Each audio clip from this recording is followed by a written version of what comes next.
How do you decide which textured plant protein is best for your recipes? Well, today on WTF, we're going to take a look at all of our textured plant-based proteins and show you how to make an amazing empanada.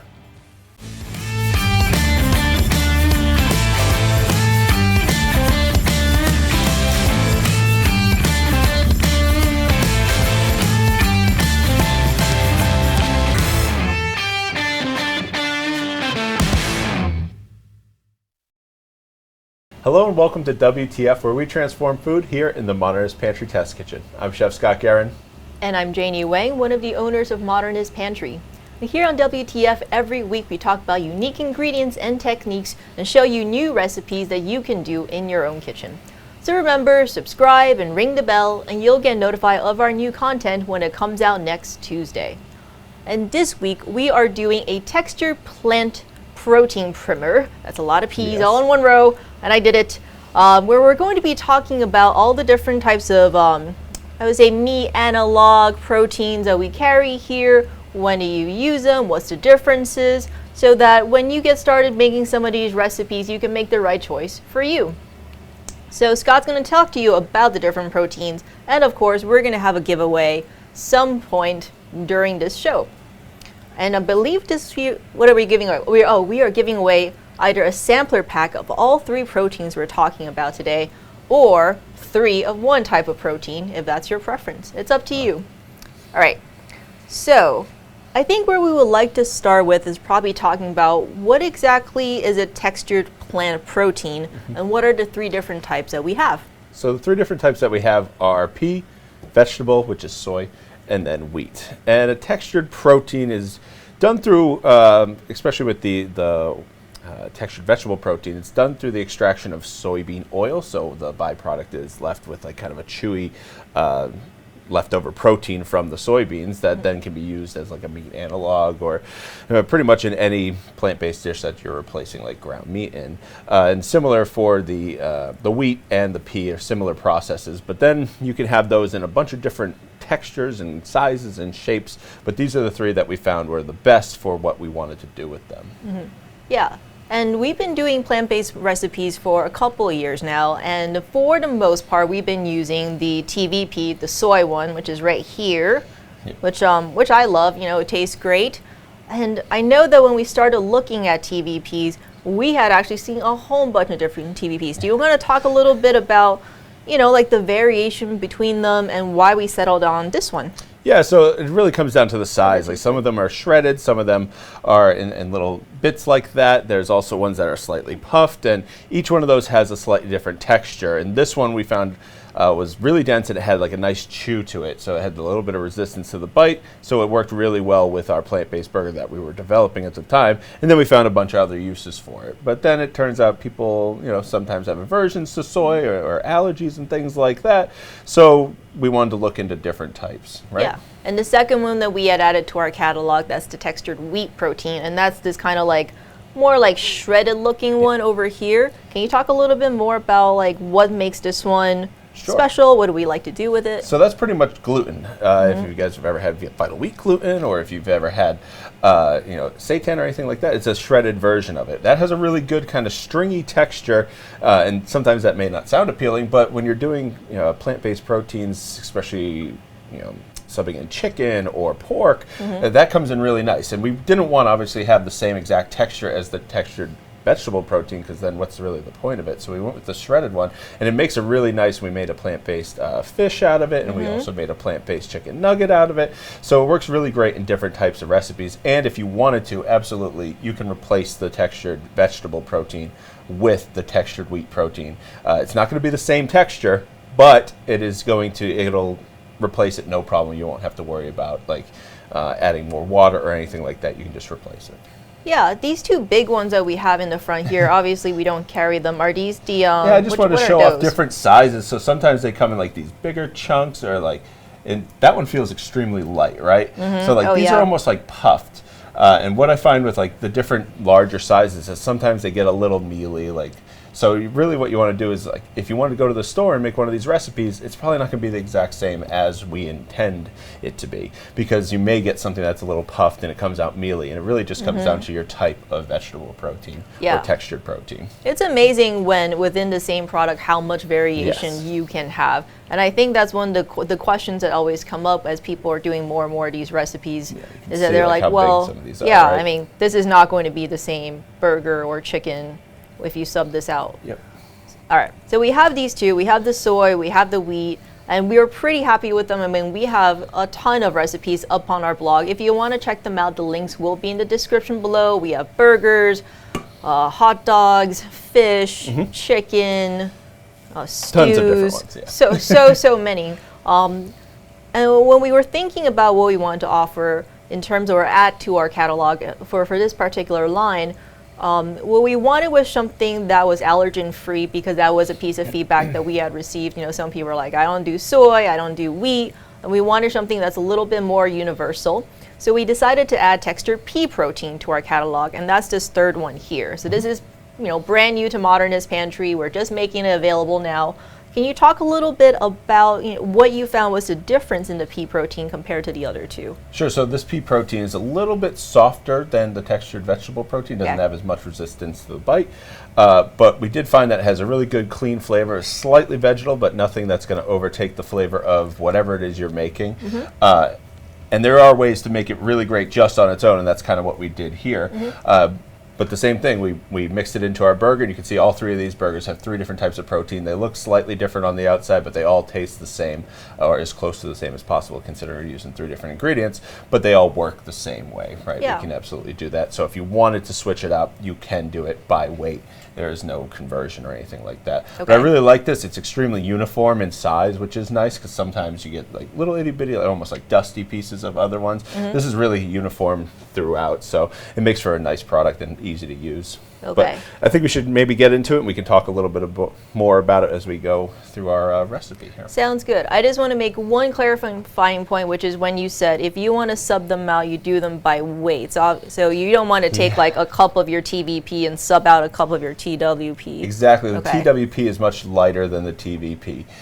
So if we wanted to do like a conversion with that, we could, but definitely 1 cup of the TVP weighs about twice as much as the 1 cup of the TWP. So yeah, if you did it just by volume, it would definitely be wrong. Yeah, that's a huge difference. So if you do decide to try it, please remember, do it by weight. Yes. All right, now let's get into the demo. What are we making? All right, so we're going to make some empanada filling. We made some empanadas here.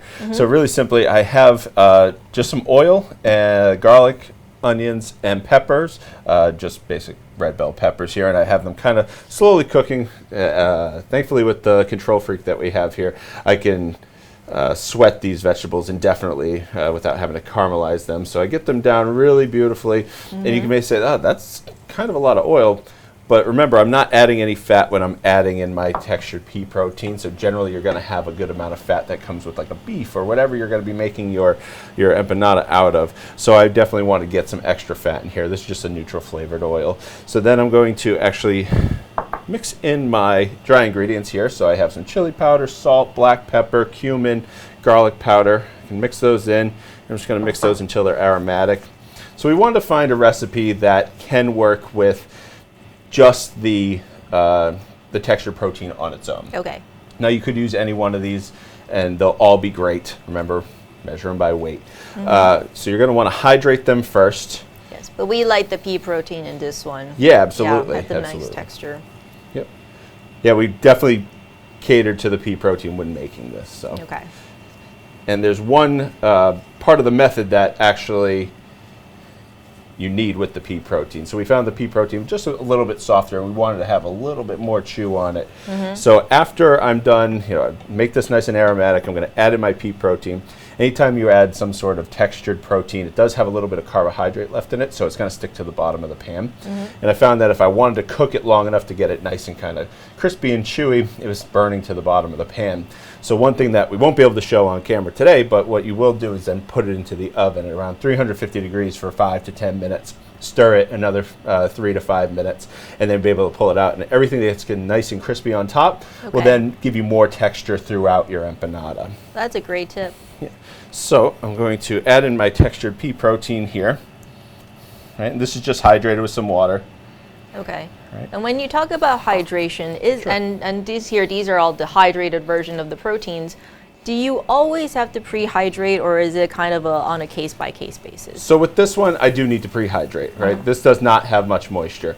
I'm basically just putting oil, and if I was just doing oil and dry textured protein, I'm frying it, right? So right here, I'm just gonna hydrate it a little bit. This is about a 50% hydration, so I put half the amount of water to the full amount of the dry product, and then I'm able to do it. You don't want it to be sopping wet, right? You don't want it to be soaking, because this is going to turn into a stew rather than a filling. Right, so I'm just going to mix it up, turn this up a little bit. So always want to cook off tomato paste. This is the next ingredient here. If you don't cook off tomato paste, it can have really kind of acidic, almost tinny flavor to it, so you want to cook off the tomato paste. And then last two ingredients I'm actually going to add is white distilled vinegar and amino acids. So just like an amino acids, you can find them at any grocery store. And the amino acids give like a rich umami kind of flavor to them, and I like adding them to the textured wheat proteins or the textured vegetable or pea proteins. It smells amazing. So you can't smell it, but it smells fantastic in here right now. And when you roast it in the oven, it gets this nice, rich, dark color, which you can see on the inside of the empanada there, which is very common with empanadas. You have that really beautiful color on the inside with the meat and filling. So we wanted to make it as close as possible to the real thing, and we think we accomplished it, especially with all these seasonings. And you see on the bottom here, it's starting to stick. Right? If I kept going, it could potentially burn, and I don't want to do that. So traditional French technique, I'm going to deglaze it, right, with the vinegar. Try not to breathe the vinegar fumes. Yeah. Get that acetic acid up in your nose. Good. Great. So I'm just going to do that, and then right from here, I would take it, I would put it into the oven, obviously flatten it out so you can get as much surface area. And it'll get nice and crispy on top. Mix it in, let it get crispy a second time, and then you can go and just fill your empanadas. The recipe is going to be on the blog, or links in the description below. We made this empanada dough completely plant-based as well, because why not?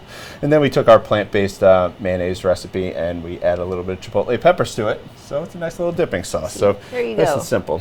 If you wanted to try one, Janie, you can. I certainly do, and I love the color on this. While I'm trying it, do you want to talk a little bit or show the viewers kind of the differences between the three burgers that we made? Hand me those forks. Will do. Here you go. Great. So yeah, let's go with the traditional one. So you can see on the inside here, we just gave these a nice sear. You can definitely see on the inside, there's a beautiful color to them. The textured vegetable protein is the control for this. This is the one that we started with. This is the one that we originally developed. So a nice sear on the outside holds that texture, and it has a really good chew to it. So it feels like a burger. And that's testament not just to the TVP, but the burger binder that we have in there. This is the textured pea protein, and we found that when we made it, it was just a little bit too soft. You can get a nice crispy kind of golden sear on the outside of it, but the interior was just a little too soft. Now, we're very used to testing these and nitpicking, you know.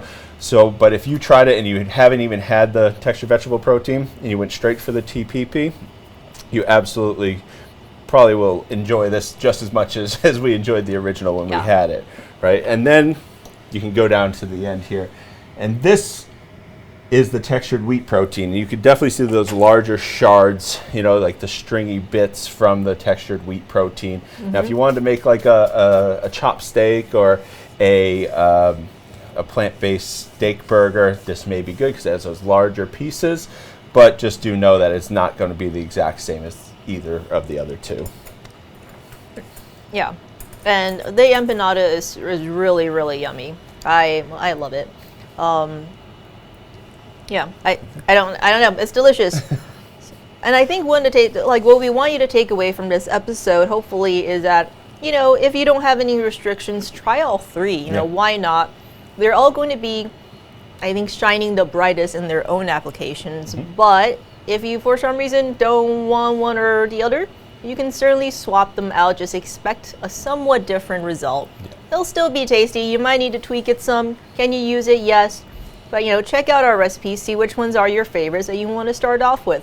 All the links will be in the description below for today's recipe for the empanada. But again, like, the blog has just a ton of the plant-based recipes on them as well. For this mayonnaise, you know, everything's great.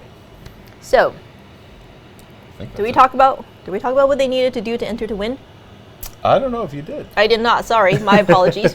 All right, to enter to win this, I was talking about the giveaway, but now how to win it. To win this week's giveaway, leave in the comments below something that you think you can make from this.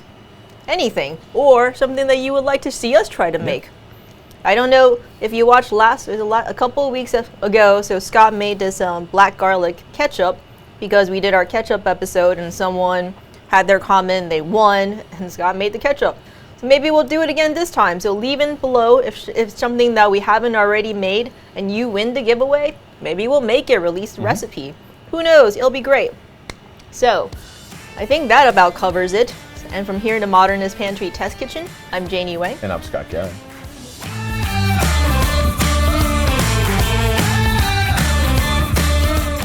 Thank you so much for watching. And if you haven't already, like, comment, and subscribe. And hit that bell so you get notified when we drop a new video.